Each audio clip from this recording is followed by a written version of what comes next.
இப்போ உள்ள விலைவாசிக்கு வந்து இந்த சிலிண்டர் விலையேற்றம் வந்து எங்களை வந்து ரொம்ப பாதிக்கிற மாதிரி ஒரு சூழ்நிலை இருக்குது.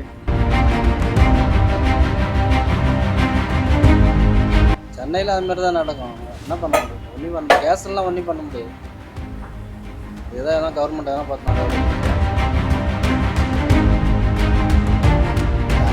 எங்களுக்கு இப்போ 3 நாளாவே சிலிண்டர் தட்டுப்பாடு ஓவராக இருக்குது. பெரிய சிலிண்டர் வரல, சின்ன சிலிண்டர் வீட்டுக்கு போடுற சிலிண்டரோட போடலை. இந்த கேஸில் இப்போ பாப்பா இந்த இருக்கிற வச்சு சாயந்தரம் முடிஞ்சிட்டு கடையை மூட வேண்டியது.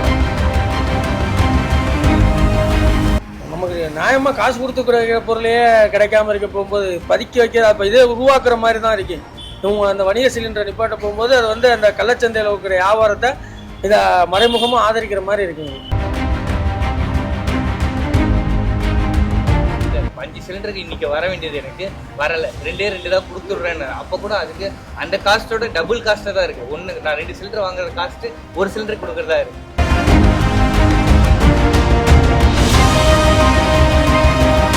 அப்புறம் என்ன முன்னாடி வந்தால் மாதிரி தான் எல்லாம் வறுமை போட்டு சாப்பாட்டுக்கு வழி இல்லாமல் பட்டினி பசி பட்டினி. வாழ்வாதாரத்தை ரொம்ப பாதிக்குது. என் குடும்பம் இதை நம்பி தான் இருக்குது, இந்த டீ கடை நம்பி தான். இப்போ பார்த்தீங்கன்னா இது இல்லைன்னா இன்னும் மோசமாயிடும், நிலமை ரொம்ப கிரிட்டிக்கலாக போயிடும். இப்போ வணிகத்துக்கும் தொழிற்சாலைகளுக்கும் வழங்கப்பட்டு வந்த அந்த சிலிண்டரை வந்து தற்காலிகமாக வந்து நிறுத்தியிருக்காங்க. இதை பற்றி என்ன நினைக்கிறீங்க? இது எந்த அளவுக்கு உங்களுக்கு பாதிப்பை ஏற்படுத்தும்னு நினைக்கிறீங்க? இப்போ உள்ள விலைவாசிக்கு வந்து இந்த சிலிண்டர் விலையேற்றம் வந்து எங்களை வந்து ரொம்ப பாதிக்கிற மாதிரி ஒரு சூழ்நிலை இருக்குது. அதனால் இப்போது இந்த நிலைமையில் வந்து ஏற்றுங்கிறது சிறு வியாபாரிகள் வந்து பெரிய லெவலில் பாதிக்கக்கூடிய ஒரு நிலைமையில் இருக்கிறோம். நாங்கள் வந்து இதுக்கு மேலே வந்து விலையேற்றமும் பண்ண முடியாது. டீயை வந்து 10 ரூபா 12 ரூபாக்குள்ளே தான் நாங்கள் விற்கிறோம். இந்த விலைக்கு வந்து இந்த சிலிண்டர் விலையேற்றம் எங்களை வந்து ரொம்ப இதாக பாதிக்குது. அது இப்போ எல்லாருக்கும் பாதிப்பு தான். நாங்கள் அந்த கடையை நம்பி இருக்கோம், இங்கே இந்த நம்பி லேபர் இருக்காங்க, ஹோட்டல்லே சாப்பிட்றவங்க எத்தனை பேர் இருக்காங்க, எல்லாருக்கும் பாதிப்பு. மளிகை சாமான் தான் டக்குன்னு இப்போ வாங்கிடலாம். இது முக்கியமானது, அது கவர்மெண்ட்டு தான் என்ன நடவடிக்கை எடுக்கணும். இது வந்து வியாபாரிகள் இடத்துல வந்து பெரிய ஒரு தாக்கத்தை ஏற்படுத்தும். அதுவும் இல்லாமல் அந்த அன்றாடம் வந்து இந்த தொழிலை நம்பி இருக்கிறாங்கல்ல, கூலி தொழிலாளி, உங்களுக்கு வந்து இது வந்து ரொம்ப ஒரு பெரிய பாதிப்பு ஏற்படுத்தும். ஏன்னா அது வந்து பெங்களூர்லாம் வந்து இப்போ பாதி கடை மூடிட்டாங்க. இப்போ ஒரு சில கடையில் வந்து இப்போ வணிக பயன்பாட்டுக்கு சிலிண்டர் இல்லாட்டி அப்போ அவங்களோட வாழ்வாதாரமே பாதிக்கப்படும். இது வந்து எதில் போய் முடியும் தெரில, பார்ப்போம். மக்களுக்கு டே டு டே பாதிப்பு தான். இப்போ பார்த்தீங்கன்னா ஒரு சிலிண்டரோட விலை ஃபர்ஸ்ட் பார்த்தீங்கன்னா எங்கேயோ போயிட்டு இருக்கு. ஒரு சிலிண்டர் நார்மலாக நம்ம வாங்குற பார்த்தீங்கன்னா 2100 ரூபா அந்த மாதிரி இருந்துடும். இப்போ சிலிண்டர் பற்றாக்குறதுனால இப்போ காசு அதிகமாக கொடுத்தாலும் சிலிண்டர் கொடுக்கறதுக்கு ஆள் இல்லை. ஏன்னா இப்போ டெய்லி யூஸ் பண்ணுறவங்க 10 கொடுக்குற சிலிண்டர் நம்ம டெய்லியும் யூஸ் பண்ணுற இடத்துல ஒரு நாளைக்கு ஒரு சிலிண்டர் கம்பல்சரி வேலை ஆகிட்டு தான் இருக்குது. ஒரு ரெகுலராக நம்ம 5 வாங்கிட்டு இருந்த இடத்துல கூட இப்போ கொடுக்கணும்னு நினச்சா அவங்களால சப்ளை பண்ண முடியல. இவ்வளோ பே பண்ணுறது எக்ஸ்ட்ரா நிறைய பேர் கொடுத்தாலுமே கொடுக்கறதுக்கு ஆள் இல்லாமல் இருக்குது. ஒரு சிலிண்டரோட விலை காஸ்ட் எப்படி பார்த்தாலும் சிலிண்டர் வேலை கறி எல்லாத்துக்குமே பண்ணாலும் ஹோட்டல் ஃபீல் நடத்துறது கஷ்டம் தான். இல்லை, இப்போ எங்களுக்கு வந்து சிலிண்டர் பற்றாக்குறையினால கடை நடத்த முடியாத மாதிரி சூழ்நிலை வருது. கடை நடத்த முடியலன்னா பேசிக்காகவே அப்புறம் நாங்களுக்கு வருமானம் போயிடும். வருமானம் போனால் நம்ம வீட்டுக்கும் இதே மாதிரி சிலிண்டர் கேட்டாங்கன்னா இப்போ சாப்பாட்டுக்கே வழி கஷ்டமாயிடும். சாப்பாட்டுக்கு கஷ்டம், நம்ம ஹோட்டலுக்கு போனாலும் அங்கேயும் வந்து கண்டிப்பாக கொடுத்தாலும் ரேட்டு அதிகமாகும். அப்போ அதை கொடுத்து வாங்குறதுக்கு நமக்கு வருமானம் வந்தால் தான் நம்ம அதை வாங்க முடியும்.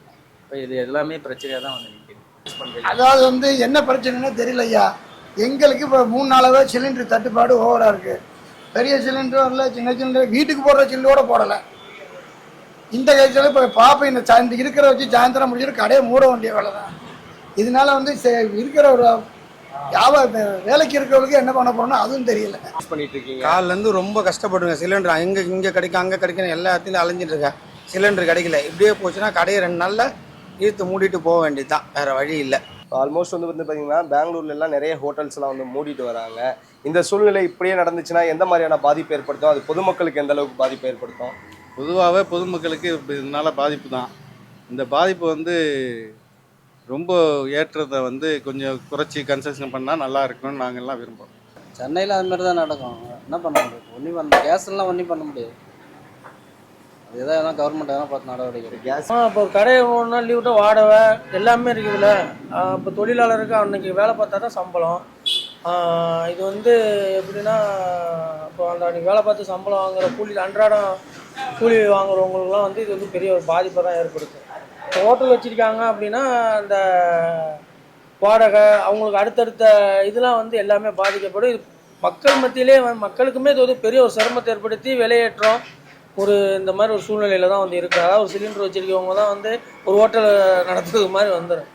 பெருசு சின்னதுலாம் இல்லை ப்ரோ. ஹோட்டலில் எல்லா இடத்துலையுமே பாதிப்புன்னா எல்லாருக்குமே பாதிப்பு இருக்குது. அதாவது இப்போ பெரிய கடைன்னு போட்டிங்கன்னா அவங்களுக்கு வந்து ரொட்டேஷனுக்கு போனாலும் சரி, அவங்களுக்கு 3-4 பிரான்ச் இருக்கும், ஏதோ ஒரு இடத்துலேருந்து ஒரு அரேஞ்ச் பண்ணி வந்துடும். இப்போ சின்ன கடைங்களுக்கு முக்கால்வாசி பேர் இப்போ நிறைய பாதிப்பு இருக்குது. பெரிய கடை சின்ன கடை எல்லாருமே பாதிப்புனா எல்லாருக்குமே ஒரே பாதிப்பு தான். ஓகே, இதே சூழ்நிலை வந்து நடந்துச்சுன்னா எந்த அளவுக்கு பாதிப்பு ஏற்படுத்தப்படும்?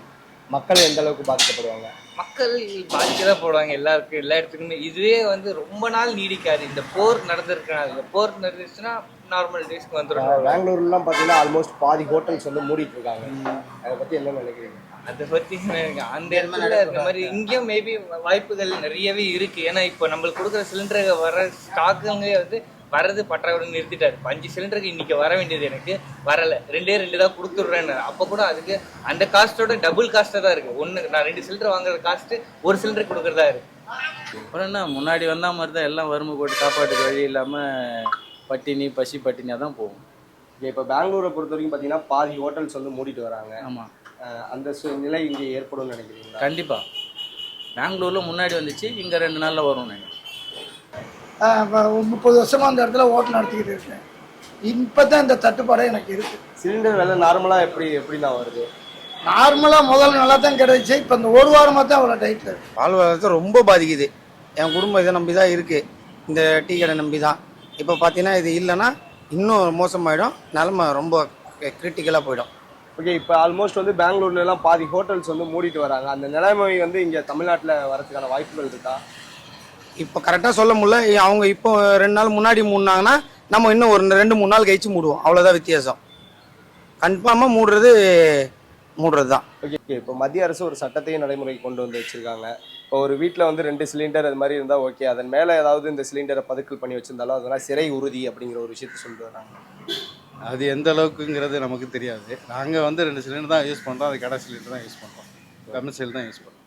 ஓகே, இந்த சிலிண்டர் விலையெல்லாம் எப்படின்னா இருக்குது?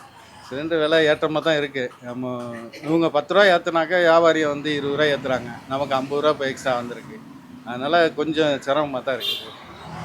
தேங்க்யூ. ஓகே பிரதர், அதே மாதிரி வந்து பார்த்தீங்கன்னா சமையல் எரிவாயு, இந்த டீசல், பெட்ரோல் இதெல்லாம் வந்து பதுக்கி வச்சுருந்த கள்ளச்சந்தையில் விற்கிறாங்க, அவங்களெலாம் கைது பண்ண போகிறோம். 2 சிலிண்டருக்கு மேலே வச்சுருந்தா வந்து வீட்டில் 3வது சிலிண்டர் தான் அவங்கள கைது பண்ணுவோம் அப்படின்னு ஒரு சட்டத்தை அமல்படுத்தியிருக்காங்க. அது எல்லாமே வதந்தி தான் ப்ரோ. வதந்தியை நம்ம நம்பினா ஒன்றுமே பண்ண முடியாது. இன்னைக்கு ரேட்டு பார்த்தா பெட்ரோல் விலை இன்னைக்கு ஏறிட்டே தான் இருக்குது. அதுக்குன்னு மக்கள் வாங்காமல் இருக்காங்களா, கொல்லாமல் இருக்காங்க?